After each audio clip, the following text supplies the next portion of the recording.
What's up, everyone? Welcome to the Sip Off, where we have drinks and we talk all things basketball. We got a jam-packed show for you tonight, but first, let me go ahead and get my guests in. We got Joseph Jenkins. What's up, JJ? We can't hear you, babe. Hey, how's it going? It's good. How are you? Okay, how are you? So the drinks have already started. A little bit. I love it. How's your week? Is it Friday yet? I cannot wait. It's almost Friday. It's Friday Eve. Yes, I'm always looking forward to my days off, and I am off this weekend. How are you?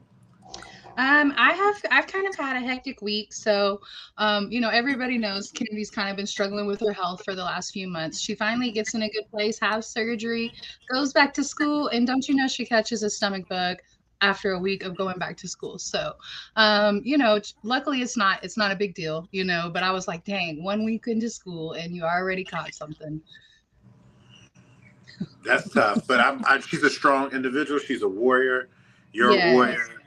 I know it's tough. Like, gosh, man, when can this be over with? Like, when am I? Yes, but all the serious stuff is over with. So, obviously, like, thank you everybody for the support and stuff. And this is minor, but yeah, she spent the week at home. She is going back to school and work tomorrow, so that's very positive. And Steve is over there celebrating, so we're gonna throw him on the stage. What's up, Steve? Sorry. What are you celebrating? I just had to unmute myself because me and JJ are both smart. We know to mute ourselves just in case we say anything stupid. But so I in the true betting fashion that I am, I had Minnesota plus 11 against Michigan State tonight. You hit. Minnesota just hit 2 free throws to be down by 10 with 20 seconds to go, and they didn't foul, and Michigan State ran out the clock. So Michigan State won by 10. And Minnesota covered. Everybody's happy. The Spartans won. Don't you love when that happy? When I won money, everybody wins. So don't you love when that happens? Well, congratulations on the win.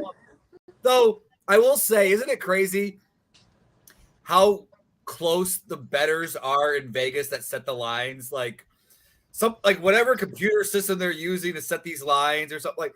Somebody must know something. I got to get into this. Okay, but how do you explain the Cowboys then?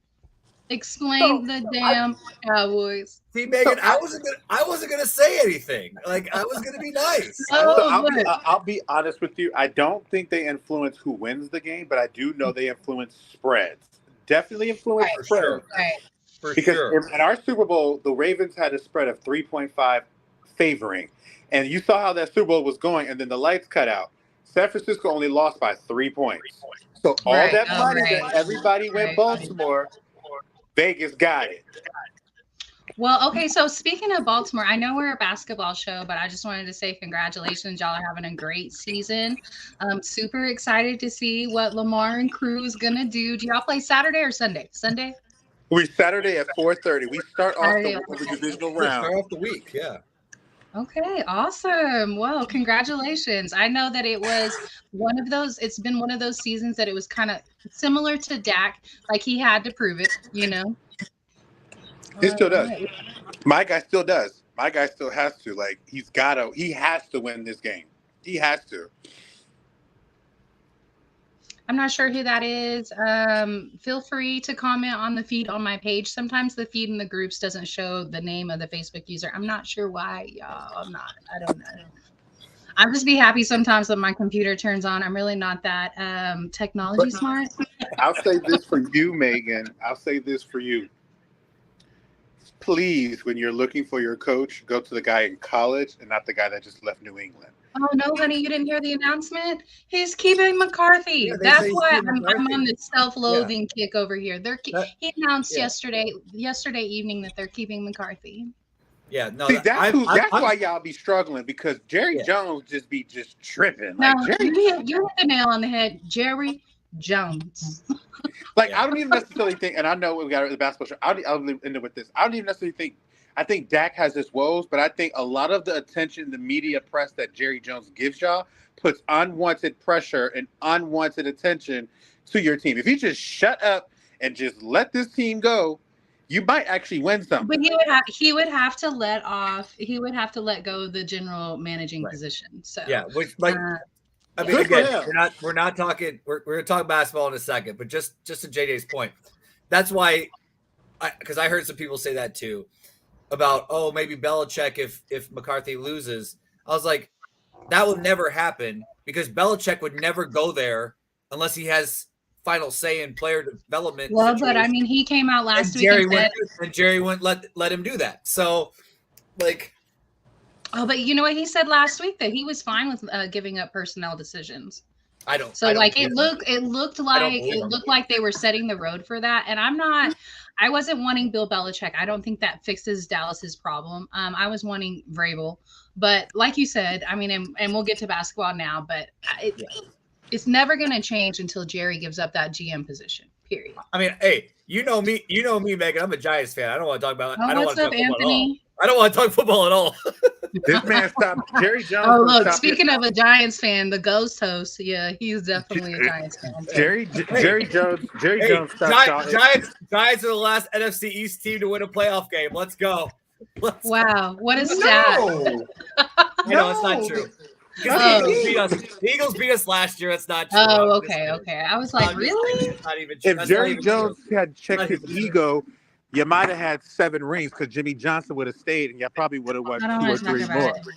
Okay, so we're gonna slide over to something that is also sad. This is probably this segment is probably happy for some, the Dallas comments, but this one was actually pretty sad. So we had a passing this week of a coach for the Golden State Warriors, Dejan Milosevic.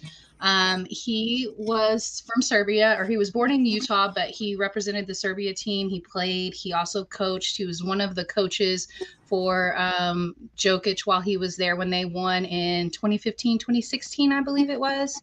I'm trying to share his picture real quick.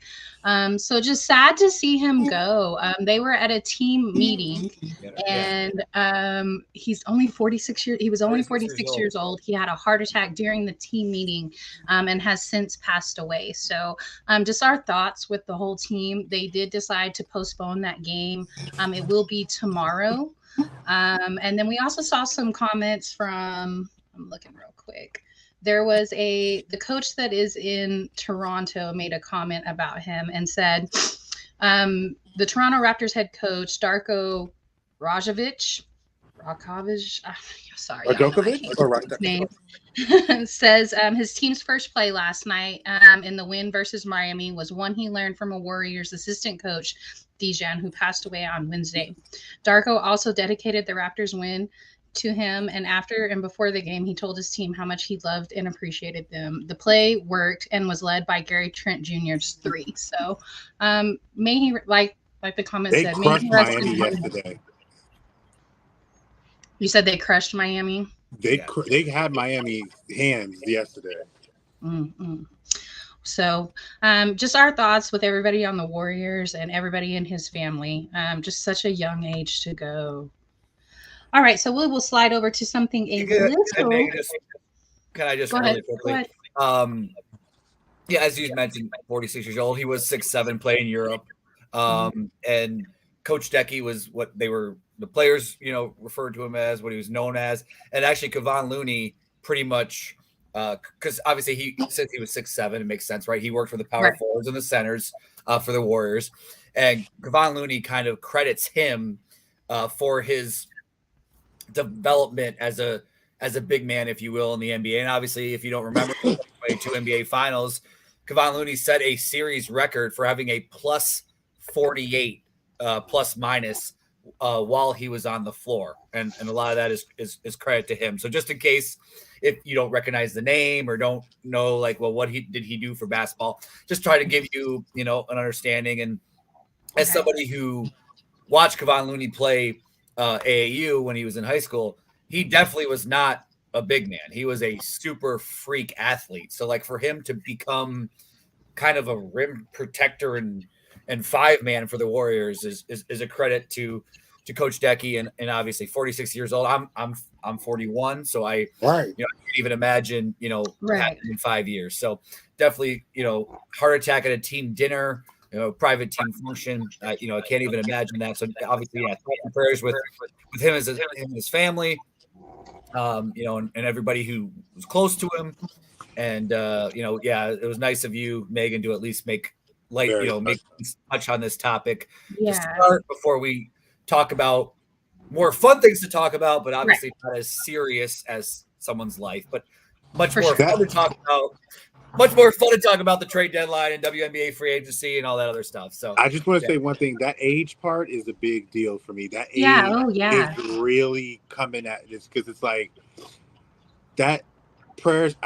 It's one thing, and it makes sense why they postpone, because when you see something happen like that and then something results and turns into death, it changes you for that night or whatever time. You're just like, yeah, I'm sorry. We're going to get our ass kicked if we play. Excuse my language. We're going to get our butts kicked if we play tonight because we're not even thinking about this. We don't care. Let's postpone. See, the Cowboys, speaking of the Cowboys again, they had a coach that passed away, had a medical episode on the field, on the sidelines during practice, and he passed away I think 2 days later. So it happens, very serious. And, shout out to both teams for taking it serious and, postponing the game, because I feel like that was definitely the right thing to do. All right, guys, we got one more guest. It's been a little while. We got Cool McCain in here. What's up, Cool? My boy! What up? What up? Cool in the building. He don't be responding to my messages, but I still love him. He came on with the champions. All I hear is, I don't even know what he said. My boy, Cool. Good to see you, man. Good to see you, bro. Sir. We were just talking about the passing of Coach Decky. Oh, yeah. Yeah, so we are going to go ahead and jump into the trade that happened over the past couple of days. And it was still in the works because it was actually a 3-team trade, involved the Pelicans, the Raptors, and the Pacers. And this was really interesting because going back and looking at what the Raptors have done, because they basically blew up their roster. There's still a couple of pieces, but they're building around Scotty Barnes. So their GM over there has turned the trade with OG and Pascal into Emmanuel Quickley, RJ Barrett, Bruce Brown, Jordan Nwora, Kira Lewis, and then 3 first-round picks and 1 second-round pick. So what a haul for them, Any thoughts on the trades and how this has worked out? What do we think is going to happen with Indiana, specifically with Pascal? And then what do we think about the Raptors, of how they've kind of turned things around? But also, we've seen their coach criticize Emmanuel Quickley in the media today, talking about he needs to step up his defense, talking about he needs to eat more. He needs to several things. I wasn't real big on the comments that were made. So let's talk about all avenues on this between Indiana and Toronto. Well, Who wants to I'll say this. If you want to, I can go after you guys. I was just going to. So I will say this. I think I love the trade for Indiana 1,000%. Because they had too many guys at the same position with Bruce Brown. You have Bruce Brown, you have Buddy Hield, you have Benedict Mathurin, you have Andrew Nembhard. You have so many guys at the same position. And Benedict is a guy that they want to become the 6th man. And so getting rid of him and bringing in a guy at a position, you need a stretch 4. And Siakam fills that void as a stretch 4. And he may not be the best defender, but he'll do better than what they're giving right now. Like, he'll do better than what they're giving on the defensive side right now. Now, as far as Toronto, you're right. Scotty Barnes is their switchblade. He's the guy that can do everything for them. And so they're doing everything to pretty much build a team that'll work for him. I do think that this makes Indiana a challenger for a top 4 seeding in the East, because I'm not so sure about Cleveland. I'm not so sure about New York. I've seen them dominate, Orlando and the Atlantas. they have a real chance. It just depends on if Halliburton get a chance, how healthy he is when he gets a chance to come back. But I think in the long haul, absolutely, because they've been trying to plug people at that spot, at 4 spot, this whole season. Neesmith, Sticks, they have been trying to plug so many different guys there. And now, as far as those comments, I get I personally would have it done behind closed doors, Right. but I do recall someone saying that nowadays players and everybody, they do communicate through social media. So Okay. it's almost as if I'm wondering if he's doing it as a way to communicate in their language, because in all actuality, he right. Quickly don't be playing no defense like No, that. I disagree. He is a 2. Leave him at the 2. He doesn't need to play defense. Not because we're in a league where, while yes, defense is important, it's not number 1 anymore. So you still need somebody that is a high-powered shooter and that can facilitate your offense as well. He's absolutely that facilitator. He can run the 2 just fine. Don't have him at the 1, so you don't need that type of defense from him, because that's not who he is. Do we see other shooting guards with incredible defense? Yeah, I mean, it's like I get what you're saying on that one. Not Because a, I was gonna say Paul George. I was gonna say KCP in Denver. I was gonna, but KCP's a 3-and-D guy, and right. I think you have to know who you have. Like, that's the same reason that New York gave up on him. I mean, and we kind of knew that was coming, because when you play for Tibb, you have to play defense, period, point blank. And so it wasn't a surprise that New York moved on. It was shocking to me, but this is somebody that gets 20, that's averaging 20 points off the bench. Like, that is somebody that is a sharpshooter. Know how to use him. Do your job. Be the coach and incorporate him in the right way, instead of calling him out in the media. This is his second team in a year, and you sound like you're giving up on him, and you've only had him for 3 weeks? I don't like it. That might be a rookie mistake that he made, but yeah. Okay. All right, Steve, go ahead. Who did you say? Okay. Who did you say that was a shooting guard that had good defense? Oh, Klay Thompson in his prime had good defense. Well, yeah, the last few years. Absolutely. I was gonna go Paul George. Paul. Okay. I see. I consider Paul George more of a 3, but I mean. Okay. Though it's positionless basketball now, so we just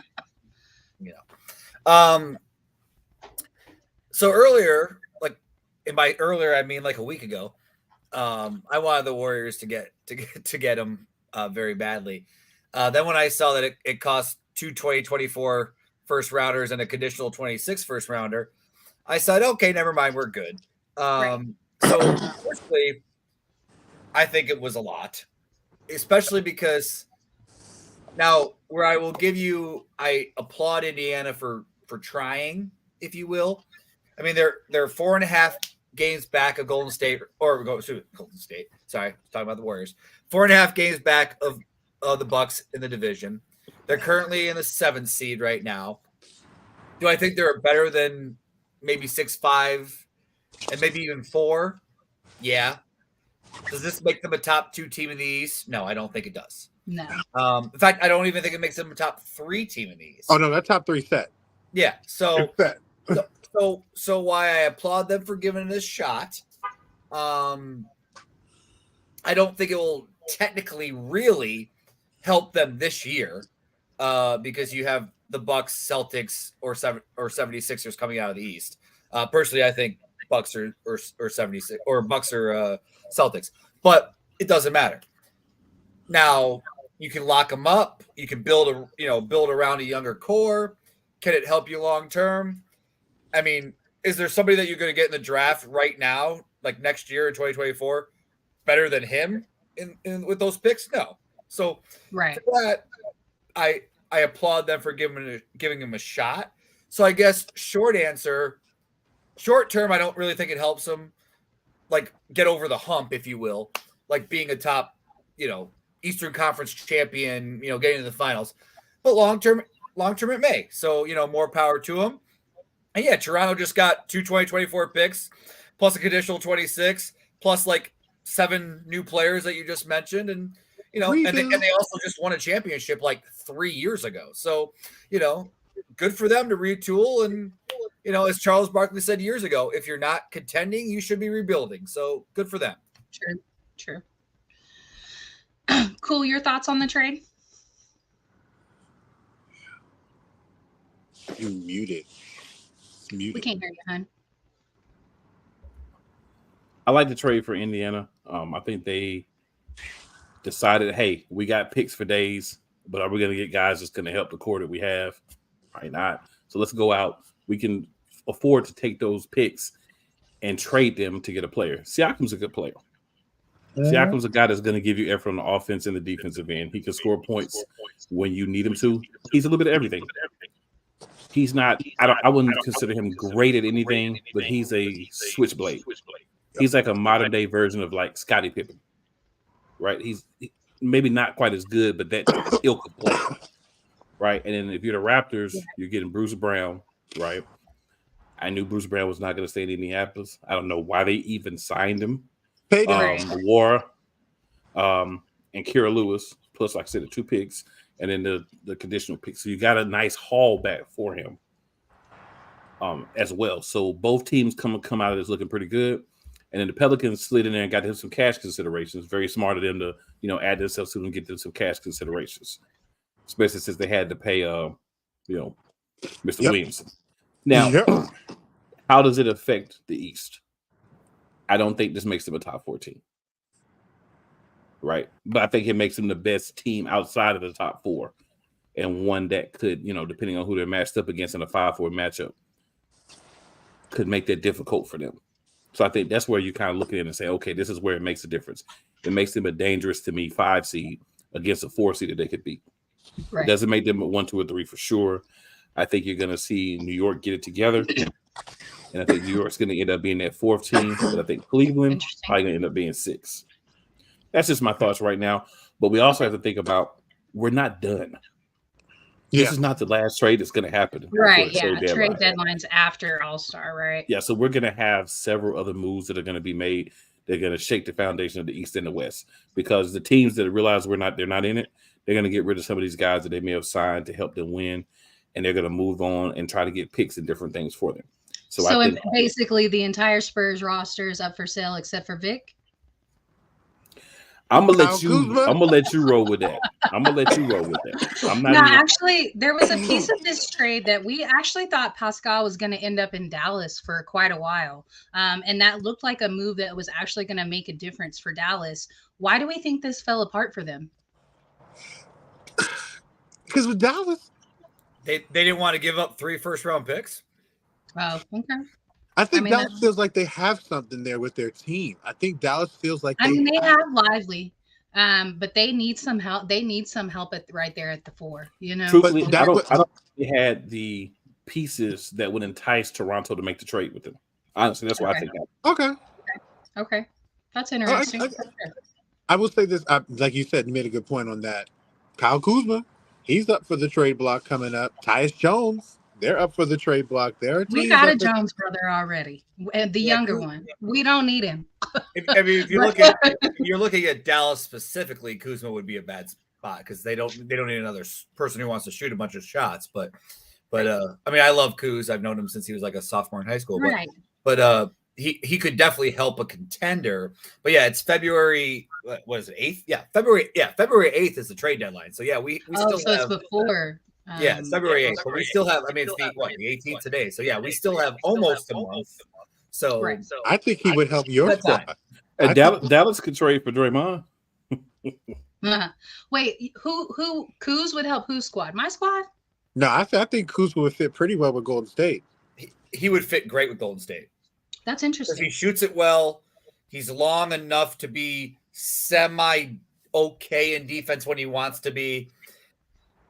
And you have a guy that needs a real coach. He needs a real coach. And do we believe Kerr can be that? I think you need somebody to have. You don't think Steve Kerr's a real coach? It's not that he's not a real coach, but he's a player's coach. The biggest problem. I think he needs somebody that's a little tougher. Oh, you think he's not going to like grab him by the throat and tell him? And that's what you just need Kuzma to have an understanding to know that you're not going to get every call and just still play your hardest. Because the one knock I have to say about Kuz is he's definitely got the leadership mentality, but every time he doesn't get a call, he's often complaining. Sometimes you just got to play through it. If you can play through it, you might see those issues be rewarded in the end. And he might be able That's to why get I said that he needs a real tough-nosed coach, because one, that shit's not gonna fly in San Antonio. That shit's not gonna fly in New York with Tib. Like, they keep it in house. So like I think that's the type of environment that he needs to be in. He grew up in Flint, so I know. I know. I'm a Coos fan. Yeah, no, don't confuse it. I'm a Coos fan. He could handle tough. Like, the cool point, though. He needs Bruce that Brown just needed money. motivation to keep him in line, I feel like, because otherwise he's going to go out there and he's going to chunk it up every single time. We've seen him do it at every single team that he's been on. Like, and I know we're not there yet. It's not my show, but just because Cool said it, should that segue us into our NBA trade deadline talk of what we want? Because just because, like, obviously I am a Golden State fan, but I'm a Pistons fan too. But Golden State's my Western Conference team. Obviously, I love Steph. And obviously, the problem that the Warriors have right now is Draymond just signed a 4-year, $100 million contract. Right. Wiggins just signed a 4-year, $109 million contract. Clay's in a $43.5 million a year this year. So unless the Warriors are gonna eat like 98% of that, who's gonna trade for him? CP3 is a $30.8 million expiring contract. He should be traded yesterday.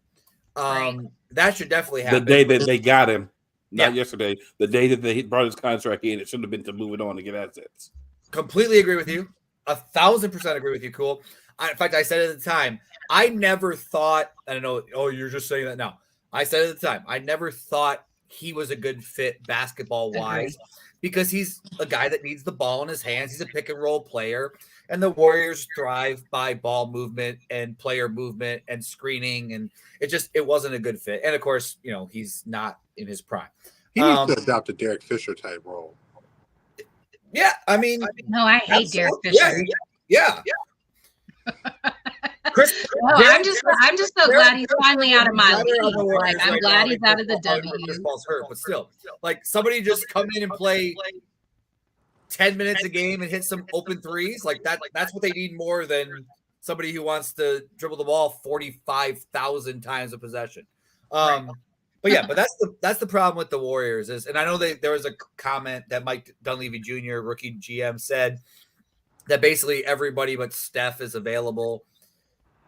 And it's a tough. I mean, I said this on this show. What's wrong with that? Maybe a year and a half ago, and I proved to be wrong because Jordan Poole clearly was not a number 1 or number 2 as we've seen in Washington.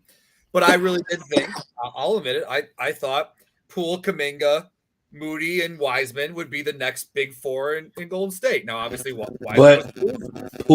was moved. Poole was good until Poole got knocked out by Draymond Green.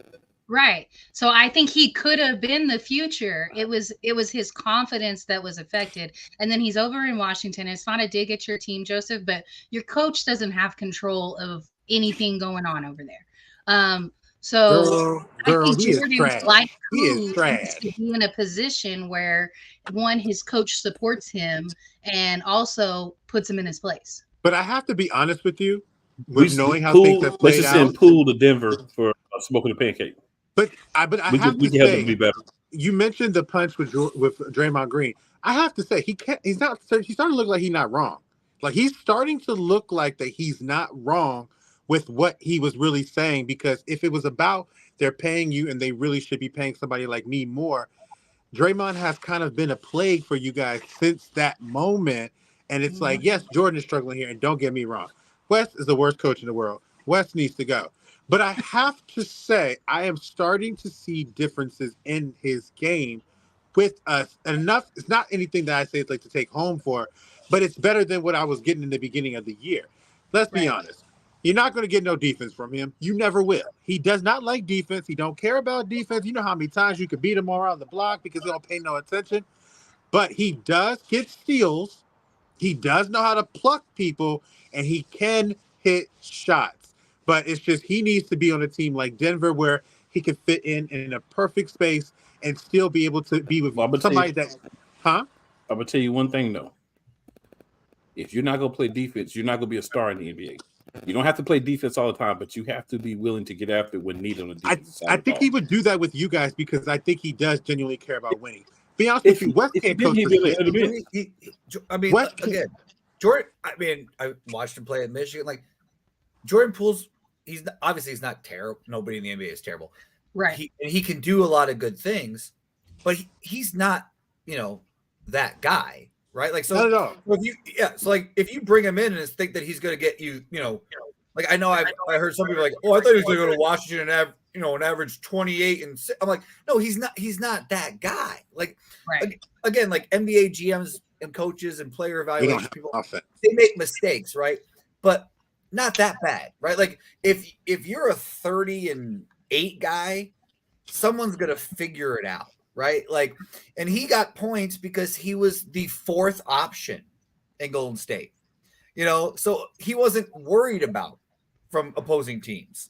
But you have a point with Curry. The difference being, he wasn't even Robin. He was like, Catwoman. And then he I was just about to say, don't say Catwoman. Don't do that. Yeah, don't do that. But I have What's to the say, other? I give you a point. He was like the other dude that was everybody- like the Batman, not the Robin, but the other dude, the black dude in the Batman suit. That's who he was. Well, I almost said Alfred. I should have said Alfred. He's a dude from Batman. He was Alfred. He went from Alfred to Batman. That's what I should have said. I mean, ultimately, he did get cut out because everybody remembers how Steph looked at him at the end of Game 7 or end of the game against the Lakers when it was absolutely no defense. Like Steph looked at him like, bro, if you don't get out of my face, like leave now, like don't come back. That was the end for him. It was. So who do you want for your team besides West to be gone? Honestly, I just want West gone because we don't have an offense. We don't run any type of offense. The only offense we run effectively is pick and roll. I like some of the players. I love Tyus Jones. I love Daniel Gafford. No, I like Tyus. I like the guys, but I know there is no direction. If you watch our games, and you will see us this Saturday, there is no sense of any direction. You could beat us on offense or defense, and I don't think anything that any trade or any player comes in is going to do that. My issue is with coaching because I see bad habits developing with some pretty high upside guys, like our rookie Bilal Coulibaly. Everybody on my team complains about every single thing, every single time, and all every team does is just use that and score every single play. This guy Bilal didn't come in like that. And I'm seeing him be like that. I saw that happen with Denny, which I'll be honest with you. I like Denny. I think Denny is a really good young player. He has his moments with his head, but when he's on, he can be a really good switchblade for whatever team he's on. We have bad habits. And if we don't get rid of our bad habits, we're never going to do anything. And we're wasting some really talented players. I have to give Daniel Gafford so much credit. Because he is not bigger than anybody he plays against, but he's the only person on this team that I would keep for the main reason because he actually tries to play defense. He don't care who it is. He is going to try. But we always get beat because nobody crashes the boards. And West can't do anything. All West does is just clap. If you hear them talk and you hear the Wizards, you should hear the broadcast. They talk about he's got the most points of the floaters and everything, and he's going to be awesome. Like, who cares? You are stretching to find things to say about this team that is really nothing to freaking say. They are trash. They're not paying attention.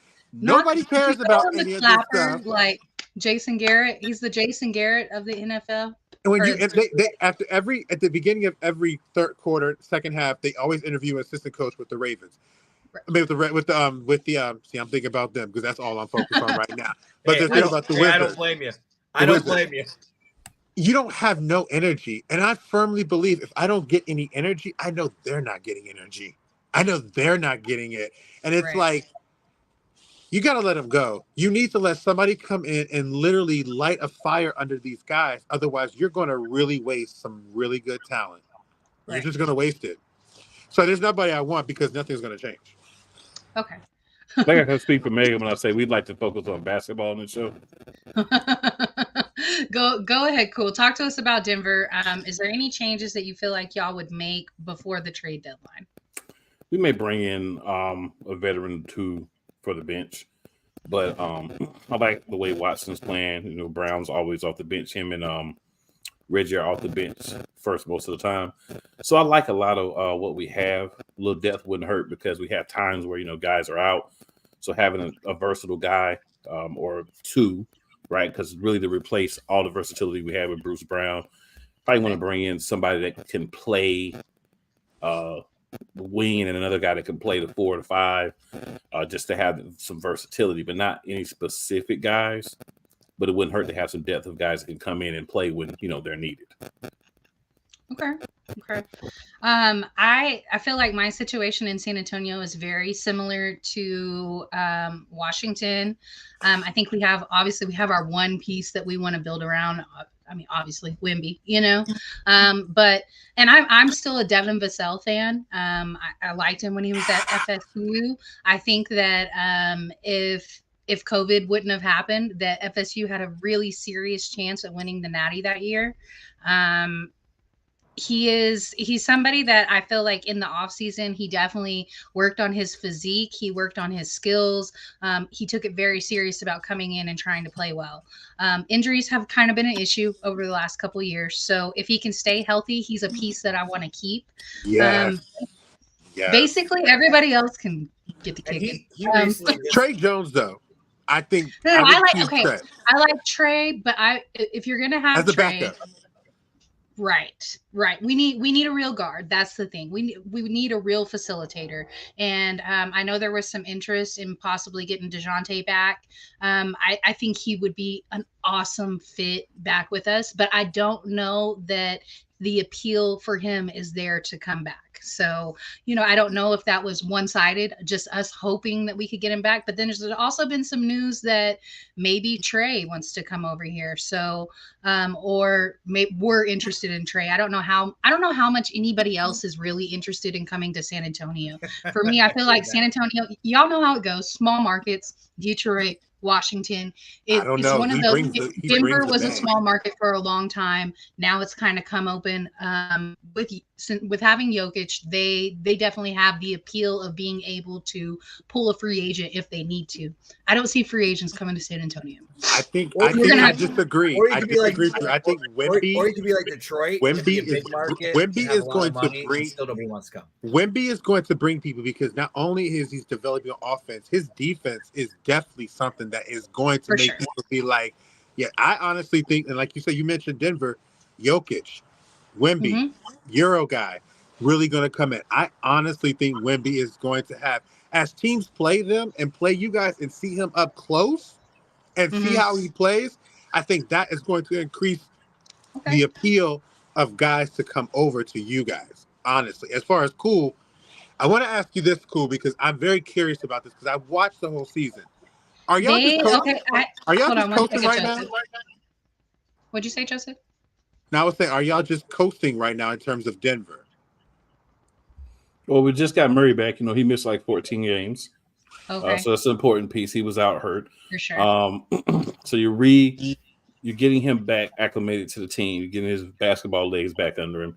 You're getting everybody else is switching positions now because he's back. So it's kind of affecting rotations, time played, all those things. But, you know, Denver still, I mean, they're still on pace with the same record that we had last year, and we're playing better defensively. So, I mean, that kind of leads into this comment right here. And I'm not sure who made the comment. It might be Anthony. I disagree. This is something that I say all the time on this show. Winning matters. Winning opened up that market. Them getting a championship opened up that market. Them having Jokic and Murray opens up that market. Aaron Gordon, like they have pieces over there that can attract maybe some other free agents down the line, if that's something that they need to do. Now, I do think that what you said, Joseph, like I feel like Wemby saved our team. I think we were a couple years away from the franchise being moved, to be perfectly honest. Had we not got that pick, because who wants to go to San Antonio in free agency? The only draw that we have is Pop and now Wemby. And even with Pop, the way his coaching style is outdated. So, I mean, having a system having a system is hard for players now, because like we were talking about before the show, is a lot of players want instant gratification right then and there. And that doesn't happen in a system. And it definitely doesn't happen in San Antonio's system. So not something that I don't know that it's necessarily a draw, even though he's a legend. You know, you got to check, you got to check your attitude and your ego if you go play for Popovich. You know, that's just what it is. So I hope that we are able to get a high draft pick. Obviously, we don't need the number 1 pick anymore. We got that one. But you already got your 3rd gift of your lifetime. Yes. David Robinson, Tim Duncan, now Victor. I was only 4 when we got David. Okay, so I don't remember a lot of it. I remember him by about the time I was like 10. So I mean, still in his heyday, but you know, our first championship was 99. So did to see him play well and win a championship with us. That strike shortened season of 99. I met him in the All-Star game when it came to Washington, D.C., and his whole hand swallowed mine when I went to shake. Oh, wow. Like, I was like 10, and it was like, it was amazing. I was like, good gracious. He was so good. Look, and when DeJounte was still on the team and he made All-Star, and he had just broken one of David Robinson's records, DeJounte had his daughter at the All-Star game, and David leaned down and was like, you know, your dad's breaking all my records. It was pretty cute. So wish DeJounte would come back. I do feel like that is a big thing that we need. I mean, there's several positions that we need, but I think if we could nail down a solid guard, we don't need him to be the best shooter. That's why DeJounte is probably the right person for the job. He plays really good defense and he's a great facilitator. So we don't need him. Devin and Wemby. Okay. Devin at the 2. I like that's that. Nice. That's nice. I like that a lot. But I don't know if DeJounte will come back. We might have to draft our next guard. I do like Trey, but I think, like you said, I think he is a bench player. He's your backup. And I do like Jeremy too, but he's not your 1. You know, he's probably your 2 off the bench. And that's just what that is too. Jeremy a trip. Sorry, my dog's making an appearance. Jeremy a trip. No, I like Jeremy. I do. All right, so let's slide over to our last topic of the night, and it's about to get super spicy, y'all. We're getting real close to WNBA free agency. So we've had some moves that's happened over the weekend already. We saw Elena Delle Donne was cored by Washington. So that doesn't necessarily mean that she's going to stay with Washington. It just means now that they have the ability to trade her if she decides that she's done with Washington. Now, I think she could stay in Washington. Baby, you're just going to be on camera the whole time? Just if people aren't familiar, it's basically like the NFL franchise tag. Like, right, yeah. It's Washington can negotiate with her singularity, and then they have the rights. Just if you didn't know what that meant. Easiest way of explaining it. It's like the NFL franchise tag. Yes, exactly like that. And then we saw Brianna Jones was cored today by Connecticut as well. Then Sug Sutton. B-Stew was. Yep, B-Stew was by the Liberty. Was court as well. Yep. And then Sug Sutton was extended for Phoenix. I like that signing for them. I like her a lot. And then also today was the birthday of Kim Perriott. So as we know, that was a legendary player for the Houston Comets. She was the first active player to pass away. She had an active roster spot at the time. She passed away from cancer at the age of 32 and was a 3-time champion. So happy heavenly birthday to her. Who do you want for your own team, or talk to us about, if you don't have a team you want to talk to us about, talk about the biggest move in W free agency that you feel like could happen. Steve, go ahead. I'll go quickly because my team is pending I guess maybe it's about to become Indiana if they draft Caitlin Clark, but It was Phoenix because Diana Taurasi was my girl. And I mean, I love Sky Diggins. I love BG. I love Sophia Cunningham. So that's kind of my thing is Sky Diggs and BG, who obviously Skylar did not play this past year. But in 2022, if we forget, like she was like basically 20-6. Like, so, right. I mean, we're not talking about some scrub way past her prime here, right? And obviously BG was still a 17-6 girl.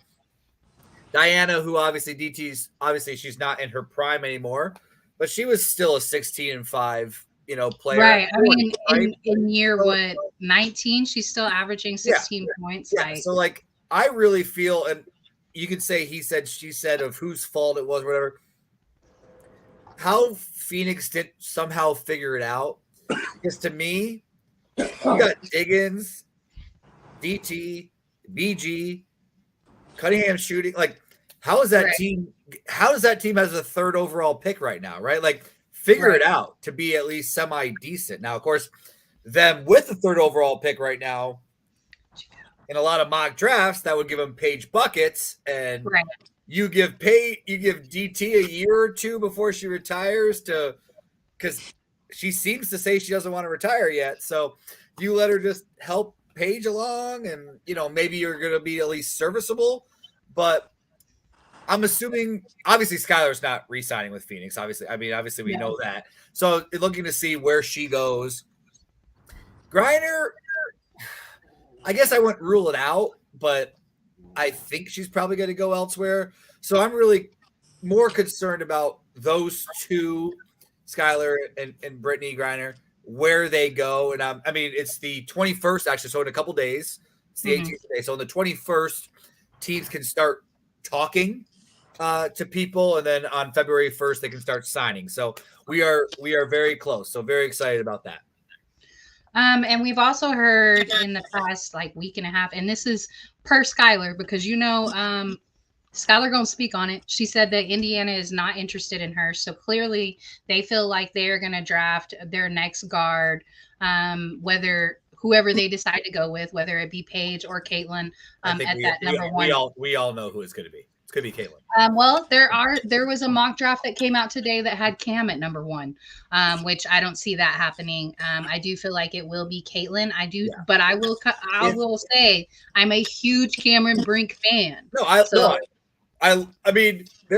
This draft's gonna be freaking loaded. It's insane. But there's no guarantee that any of these players are going into the draft, because those top 3 have their COVID year. So this is the last year for their COVID year. They could decide to stay. I think I see Paige staying. I'm going to be honest with you.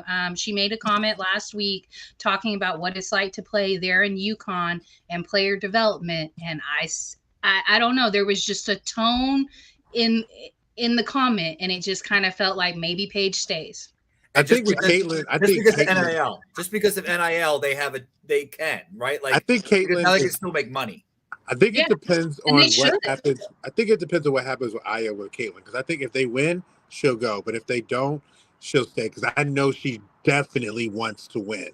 And so I think that's for her. She genuinely loves Iowa. She's a great player. Mm-hmm. But I think it depends on what happens in the tournament. Well, the difference for Iowa this year is they don't have as much of a supporting cast as they did last year. Last year, they had Monica Cesano. They had a couple other pieces that were very solid there. And right now, it's just Caitlin. And both Katie Martin and Gabby Marshall can't come back next year with Caitlin. Caitlin can come back next year, but Gabby Marshall and Katie Martin can't.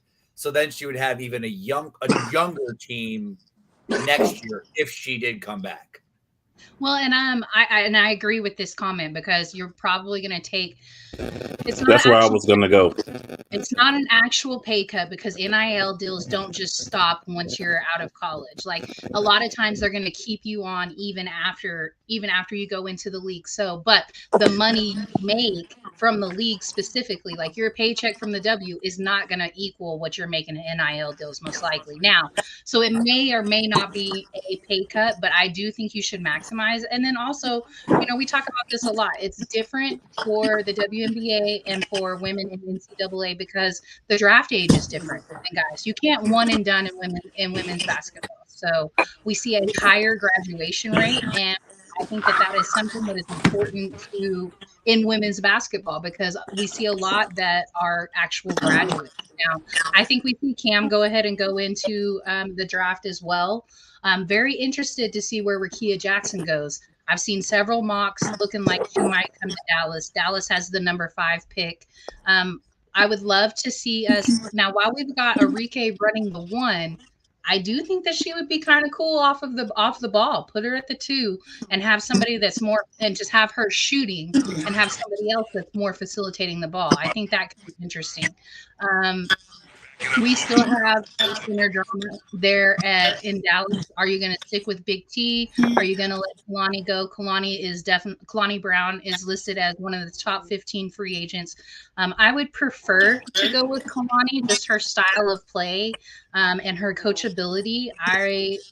Angel needs to bleed the college experience because she's not going to translate to the league right now. I don't think she's going to translate like everybody thinks she's going to. Like, I agree with what Cheryl had to say about her. Like, she needs a jumper to be in the league. So I don't know that she's somebody that needs a little player development, and I would go ahead and get your cash while you're there.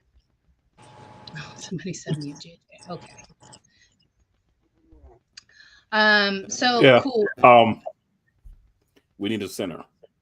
Yeah. Cheyenne Parker needs to be power forward. That's her best position for us. We need a center. You just mentioned one of the ladies I would love to have is Kalani Brown, right? We already have one Dallas wing. Might bring in a friend. So that would be good. Brianna Jones would be another person I wouldn't be upset with us bringing in either. I wouldn't mind drafting. She was scored by Connecticut. That doesn't mean that you can't get her, but it would have to be a trade. Hey, they can have the number 6 pick for Brianna Jones because the number 6 pick we would use probably to draft the center, and that may not be someone of the same caliber, right? No, because I think Cam is the best center in the draft, and you're not getting her at number 6. You won't make it a 6, right? So if we're not going to get someone that's going to make a difference right away, I wouldn't be upset with moving the number 6 pick and bringing in a veteran.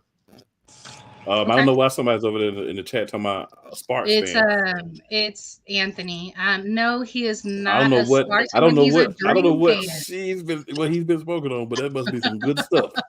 Like, he literally does media for the Dream. Come on, bro, you playing? But anyway, what you need is a new coach. So here's my thought. I don't think that we necessarily need a new coach, but I think veteran players are needed, right? We got a lot of young players. We got a couple of veterans sprinkled out, but for the most part, we have young players. So I think bringing in a veteran that's had a couple of years in the league, understands how to play at the center position would be better than us expecting our coach to develop another young player. And I think that's where we're hitting. We got a young coach. We got a young team. We don't necessarily have to draft every year. Trade the draft picks, get some veterans at positions of need. I would not be upset with having another wing player. You can never have enough wing players as well because we always get hurt. Not a Dallas wing. I thought you were saying Dallas wings. I was about to say, y'all already took my favorite wing. Y'all took Lish. Not a wing player. I'm saying someone that plays the position. Okay. Yes. Okay. I got it. Not a wing. I wouldn't mind having your center. I wouldn't mind having your center, but I'm just saying. I mean, I wouldn't mind keeping Kalani. Yeah, center is a position that we definitely need someone in, and that would help solidify the team because then people could play their natural positions. Right. Ryan at the 3, and moving from there. But that's what I think the biggest need for the team is. Always depth. You're always going to lose some pieces that you don't want to lose because WNBA really can't pay or keep so many people. But center. That will change soon because in 2025 we will have a new team. Golden State is going to have a sister teams. Right. Well, we don't know where it's going to be yet because Portland. They initially thought they were going to do Portland, and they have since nixed the idea. So we don't know where that other team is going to be. You know what I heard lately? Liz is done. Let me go ahead and talk. Liz is playing overseas somewhere now, right? China. She's in China making a whole lot of money and running her mouth. That's what she does best. So she can stay over there. And they don't even know what she's saying. So yeah, she's in perfect place. No. we don't rock with racists. And as long as there's an Agumake in the league, Liz Cambage will not be there. All right, JJ, talk to us about Washington.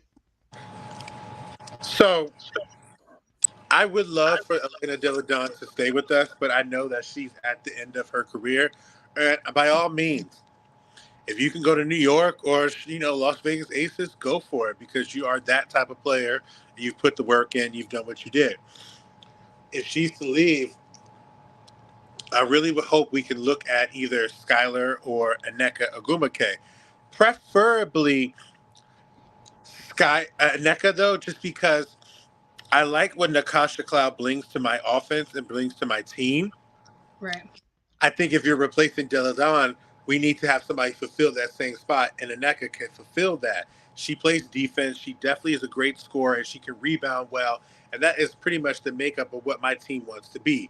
We want to win with our defense that fuels our offense. Skylar is a great player, too. I wouldn't be mad at it as well because then we could run a two-man game, a two-woman game with Natasha and Skylar, with everyone. We would be more of a perimeter team, I would feel, as opposed to a team that would work the mid-range in the paint like we have done with Della Dawn. But I don't know. I just, it's an interesting time for us because we have to make some changes if we want to continue to compete. We finished as a 7 seed last year, but I hope, I still believe in them. I preferably would like Della Dawn to stay because I think with us, it was injuries that stopped us last year from at least trying to find the flow. Because I think if we had a chance to find the flow, we probably would be able to maybe fare better than we did when we got to the playoffs. Because we had played against Liberty well throughout the season minus one game. Right. Oh, yeah.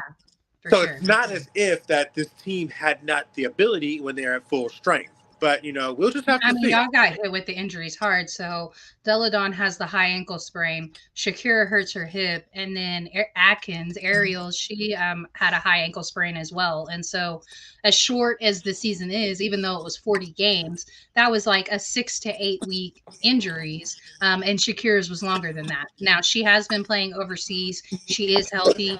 So excited to see her back on the court. I think that y'all are a completely different team if you've got Shakira on the floor. Like she definitely brings that burst of energy. The only take that I actually differ on, even though I like Natasha, I like who she is. I like the heart and the intensity that she brings to that position. Where she's lacking is shooting. Now she's gonna have some nights where she's going to have some nights where she hits 15 to 22, but those are really good nights for her.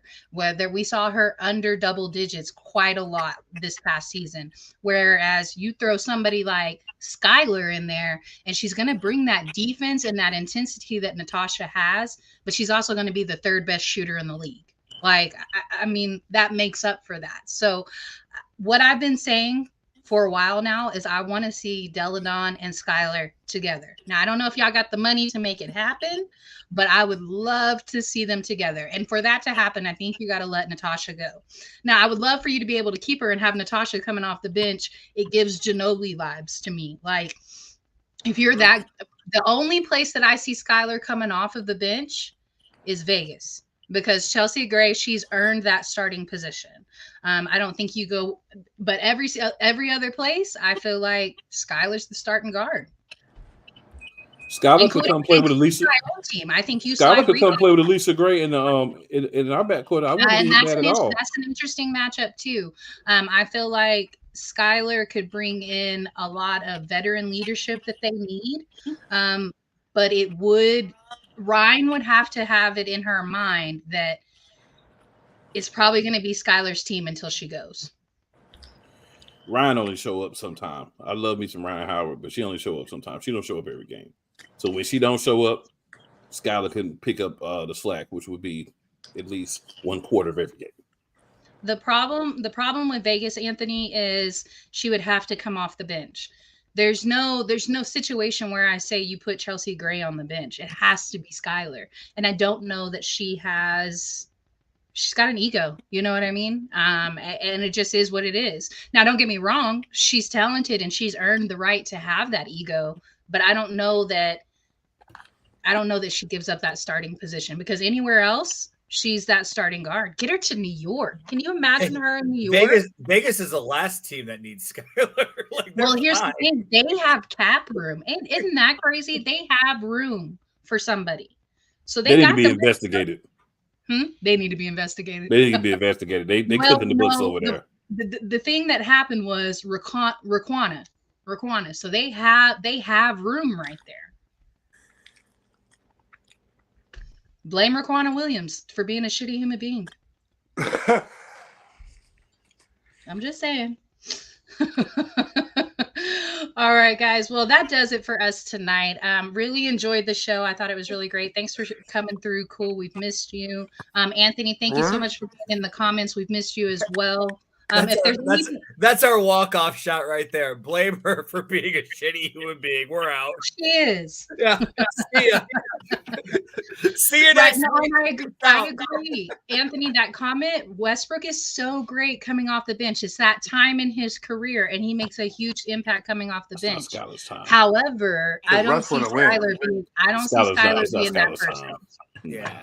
No. Sucks. I wish she could, because I think that it would be a situation where she for sure got a ring there in Vegas if she was there to come off the bench. Like, I think that's almost like a 90% guarantee. Like, hey, you're getting a ring before you get out the league. You know? Does Skylar have a title, right? I was being nice.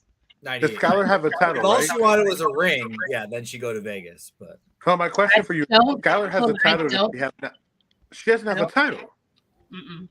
So I think that is what drives her, because she has always been so close but never actually completed it. She didn't win one in college because UConn and they were really close her way. when she was at Notre Dame. You know, UConn was always standing in their way. They were always in their way. And now I think that's important to her. I think that's a big reason why she wants to stay where she is. But her age is getting to her. And if she gets on the bench, you're still going to be validated as a champion. So her and Deladon came in. They're the same age. They came in the same draft. Deladon seems so much older because of the injuries, whereas Skylar, she's not injury prone like that. The problem is her reputation, what has been perceived as an attitude problem. I'm not going to say she has an attitude problem, but it's perceived that way. So that's going to be tough for her. We'll see where she ends up. We will have negotiations starting before our next show. So super excited to see what that is. Thank you, everybody, for commenting. If there is a topic that y'all want to talk about, feel free to message me or anybody in the group, and we will be glad to talk about it. And thank you, everybody who shared the show as well. We'll see y'all next week. Great to see you, Cool. JJ, Megan.